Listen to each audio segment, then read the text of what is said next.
आमच्या channel common man न्यूजला subscribe करा। प्रेक्षकांनो, आज पुन्हा एकदा आपल्यासमोर ज्येष्ठ पत्रकार व राजकीय विश्लेषक दिलीप मालवणकर आहे। मालवणकरजी, आपल्या कॉमन मॅन न्यूज रूममध्ये हार्दिक स्वागत। आपण लोकसभेच्या सुरुवातीला मतदारसंघाची चर्चा केली होती। आता मतदान होऊन गेलंय, तर आता मतदारांचे काय मूळ आहे याच्यावर विश्लेषण करावे, यासाठी आपल्याला इथे आमंत्रित केलेलं आहे। धन्यवाद सर्वांना। सप्रेम जय महाराष्ट्र, जय भीम। आज मी 20 मे रोजी जे मतदान झालं त्यानंतर जी काही राजकीय परिस्थिती आहे त्याबद्दलचं विश्लेषण करणार आहे। आणि मी सांगू इच्छितो की कल्याण लोकसभा मतदारसंघ या मतदारसंघाकडे संपूर्ण महाराष्ट्राचं नाही तर देशाचं लक्ष आहे। कारण महाराष्ट्राचे मुख्यमंत्री ज्यांनी उद्धव बाळासाहेब ठाकरे यांच्याशी गद्दारी करून या ठिकाणी स्वतःचा गट स्थापन केला आणि भाजपशी हातमिळवणी केली, अशा एकनाथ शिंदे यांचा चिरंजीव डॉक्टर श्रीकांत शिंदे यांचा हा लोकसभा मतदारसंघ यापूर्वी 2 वेळा शिवसेना अखंड असताना श्रीकांत शिंदे हे या मतदारसंघातून निवडून आले। परंतु आता फुटीनंतर हा किल्ला जो आहे, जो ठाणे जिल्ह्यातला एक भाग आहे आणि धर्मवीर आनंद दिघे साहेबांचा एक अभेद्य किल्ला, तो भेदण्याचा प्रयत्न श्रीकांत शिंदे आणि त्याच्या वडिलांनी केला। तर त्यामध्ये आता मतदारांचं काय स्थिती आहे हे आपण पाहणार आहोत।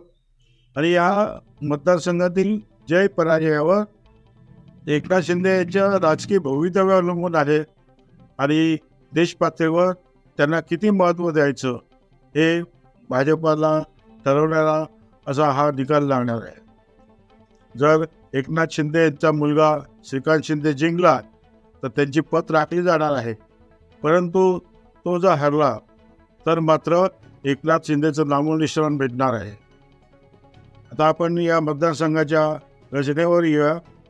कल्याण लोकसभा मतदारसंघामध्ये एकूण 6 विधानसभा मतदारसंघ येतात। त्यात पहिला आहे तो अंबरनाथ। आपण कल्याण लोकसभा मतदारसंघाच्या रचनेबाबत येऊया। या मतदारसंघाची स्थापना 2008 साली झाली आणि 2009ला पहिली निवडणूक झाली। आणि या मतदारसंघामध्ये अंबरनाथ, उल्हासनगर, कल्याण पूर्व, डोंबिवली, कल्याण ग्रामीण आणि मोहोळा कळवा असे 6 विधानसभा मतदारसंघ येतात। आता या 6 मतदारसंघाचा विचार जर केला आणि आपण जर या झालेल्या मतदाराकडे जर निष्पक्षपातीपणे पाहिलं तर जे चित्र निर्माण होतं ते आपल्यासमोर मी मांडणार आहे। मी स्पष्ट करतो की मी उद्धव बाळासाहेब ठाकरे यांचा समर्थक आहे, परंतु पत्रकारिता करताना मी निष्पक्षपणा करत असतो। कारण हे जे काय मी बाकीत करणार आहे ते जर खोटं ठरलं तर 44 वर्षाची माझी पत्रकारिता आहे ती कलंकित होईल। हे जर विश्लेषण खोटं निघालं तर अगदी निष्पक्षपणे आणि जी वस्तुस्थिती आहे, ग्राउंड रिपोर्ट आहे, तो मी आपल्यासमोर मांडतो आहे। तर अंबरनाथ मतदारसंघ जर आपण म्हटला तर बालाजी केडीकर सध्या तिथे आमदार आहेत, ते पण शिवसेनेत फुटून एकनाथ शिंदे यांच्या गटात गेलेले आहेत। अंबरनाथ मतदारसंघामध्ये बहुभाषिक लोक आहेत, दलित आहेत, मुस्लिम आहेत, इतर धर्मीय देखील आहेत। आणि आजचा जर विचार केला आपण तर अंबरनाथमध्ये बालाजी केडीकर जरी आमदार असले तरी त्यांचं अस्तित्व आता शून्य झालेलं आहे, त्यांचा प्रभाव फार कमी झालेला आहे। त्यामुळे या मतदारसंघात जे 1,66,407 इतकं मतदान झालं आहे, म्हणजे एकूण टक्केवारीच्या 47.7% इतकं मतदान झालेलं आहे। तर 1,66,000 पैकी कोणाला किती मतं मिळू शकतील याचा मी एक आराखडा तयार केला आहे। तर शिवसेनेच्या वैशाली दरेकर यांना 1,66,000 कमीत कमी 55,000 मतं मिळतील आणि श्रीकांत शिंदे यांना 80,000 मतं मिळतील, असा एक आपण अंदाज बांधलेला आहे। म्हणजे जवळजवळ 25,000चा लीड अंबरनाथ श्रीकांत शिंदेला देऊ शकतो। उल्हासनगर मतदारसंघाचा विचार केला तर तिथे भाजपचे कुमार आयलानी हे आमदार आहेत. त्याला पप्पू कलानीचा जो गट आहे भूमी कलानी त्याने देखील पाठिंबा दिलेला आहे. हा विचार करता उल्हासनगरमध्ये 51.10% मतदान झालं आहे. म्हणजे एकूण मतदान 1,31,505 एवढं झालेलं आहे. तर याच्यापैकी आपल्याला उल्हासनगरमध्ये दरेकर मॅडमला किमान 60,000 मतं मिळतील आणि 75,000 मतं जी आहेत ते श्रीकांत शिंदे यांना मिळतील. म्हणजे इथे देखील त्यांना 15,000चा लीड मिळतो आहे. आता आपण कल्याण पूर्वेकडे येऊया. कल्याण पूर्व म्हणजे आमदार गणपत गायकवाड यांचा मतदारसंघ. या मतदारसंघामध्ये भाजपचे खूप नाराजी आहे. शिवसेनेमध्ये 2 गट फुटले आहेत. त्यामुळे शिवसेनेचे निष्ठावंत कार्यकर्ते श्रीकांत शिंदे यांच्या विरोधात आहेत. त्यामुळे कल्याणमध्ये जे मतदान झालं आहे 52.19% म्हणजे 1,56,235 मतदान झालेले आहे. तर या मतदानापैकी किंवा 75,000 मतं हे दरेकर मॅडम यांना मिळतील. कमीत कमी एवढी मतं मिळतील आणि शिंदेना 60,000पर्यंत मतं मिळतील. कारण शहरी भागामध्ये त्यांनी जे शिवसेनेचे नगरसेवक फोडलेले आहेत त्यांनी आणि महेश गायकवाड यांचा काय प्रभाव असेल त्याच्यामुळे त्यांना 60,000 मतं मिळू शकतात. म्हणजे या ठिकाणी त्यांना 15,000ची पिछाडी मिळणार आहे श्रीकांत शिंदे यांना. डोंबिवली मतदारसंघ हा सर्वात महत्त्वाचा आहे. या ठिकाणी सुशिक्षित मतदार आहे आणि भाजपचा बालेकिल्ला बांधला जातो. परंतु भाजपमध्ये अंतर्गत विरोध श्रीकांत शिंदे यांना आहे.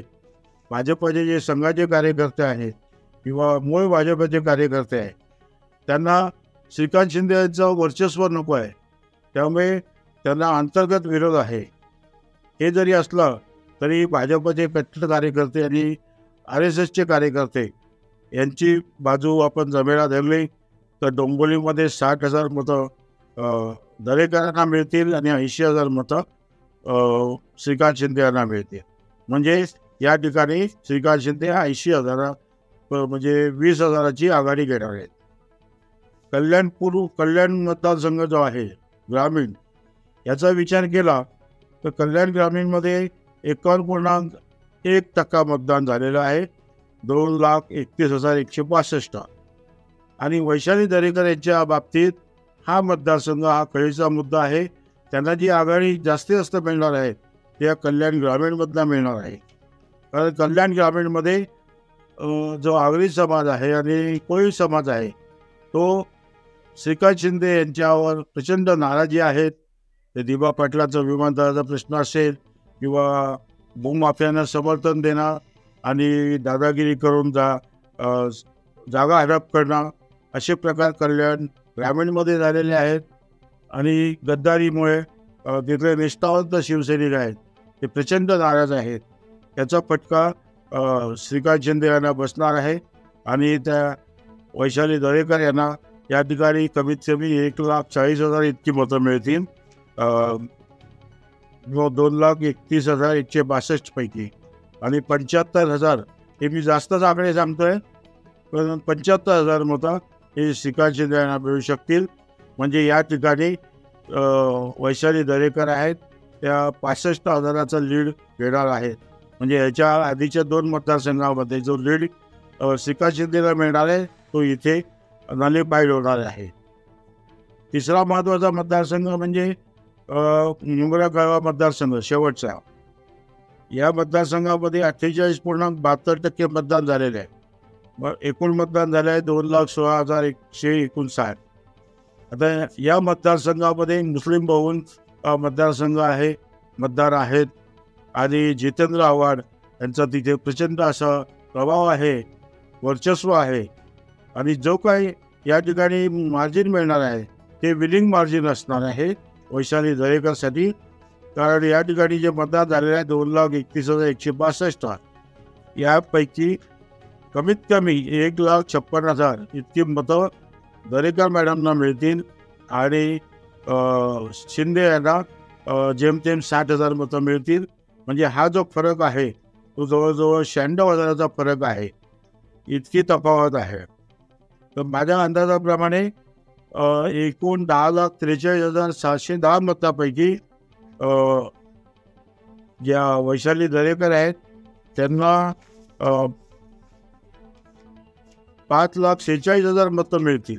वरील विश्लेषण जे केलं आहे त्याची जर आपण बेरीज केली तर 5,46,000 मतं वैशाली दरेकर ज्या शिवसेना आणि इंडिया आघाडीच्या उमेदवार आहेत त्यांना 5,46,000 मतं मिळतील. आणि डॉक्टर श्रीकांत शिंदे जे महायुतीचे उमेदवार आहेत त्यांना 4,30,000 इतकी मतं मिळतील.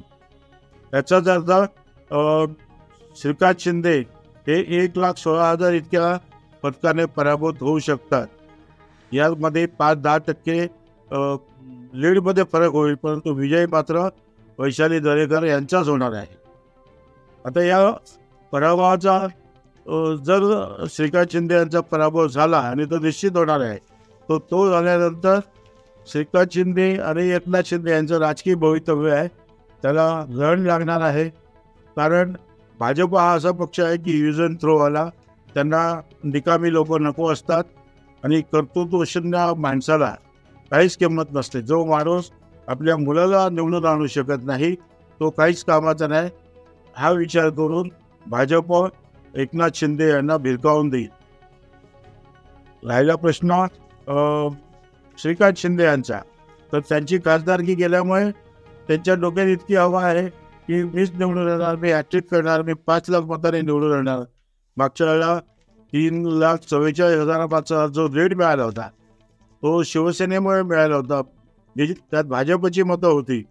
परंतु आता विभागणी झाल्यामुळे त्यांना 4,30,000 ही मतं मिळवणं देखील कठीण होणार आहे आणि त्यांचा दारुण पराभव होणार आहे. आणि या पराभवामुळे श्रीकांत शिंदे यांचं राजकीय भवितव्याला पूर्णविराम मिळणार आहे. कारण ते काही पुन्हा विधानसभेची निवडणूक लढवू शकणार नाही आहे. आणि ह्या निकालाचा परिणाम असा होईल की शिंदे गटाचे जे काही आमदार आहेत, खासदार आहेत, ते पराभूत होतील आणि महाराष्ट्रातून जास्तीत जास्त 2 ते 3 खासदार शिंदे गटाकडनं येतील आणि आपले जे महाविकास आघाडी आहेत त्या आघाडीचे 18 ते 20 खासदार निवडून येतील असे संपूर्ण महाराष्ट्रामध्ये वातावरण आहे.